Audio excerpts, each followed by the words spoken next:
your ultimate guide on how you answer every single one of the exam questions in GCSE geography. Trust me, you're gonna want to save this one for later. My name's Sid, I got all grade 9s at GCSE. Alright, I got 2A. And I'm telling you how to get those top grades in every single one of your GCSE subjects every day until your exam. Be sure to follow so you don't miss out. And comment what subject you want to see next. Okay, so geography. Let's start with the shorter answer questions and build our way up to the longer answer. 2 markers. These can be categorized into questions that don't require explanation and those that do. Those that don't require explanation. State 2 ways in which.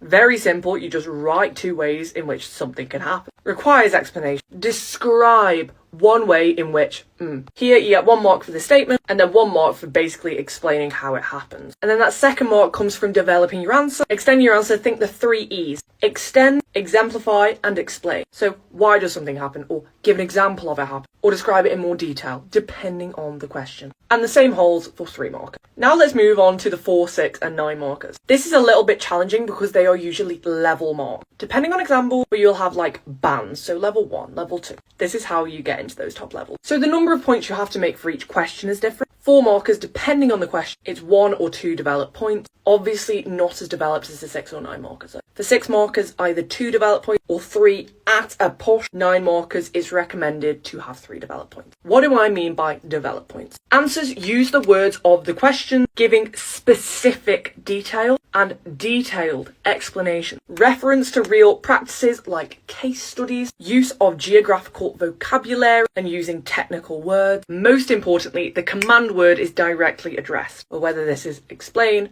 describe, compare, whatever the question is asking of you. You've actually done it. So read the question. In structuring your answer, use peel. Point, evidence, explain, and link. You might have learned this as P, or maybe you have a more in-depth version. If so, please drop it in the comments, but this should allow you to hit every assessment objective if you do it well. For those 9 markers, brief introduction, brief conclusion, main body, key point. And remember, you always need evaluation when it's assess or describe the extent to which, an argument for, an argument against, the extent to which you agreed, the extent to which you disagree, and basically conclude, ensuring your argument is balanced so that you can hit all of those assessment objectives. By the way, if you haven't saved this video yet, what are you doing? Make sure you comment to stay on Study Talk and follow for more daily GCSE tips.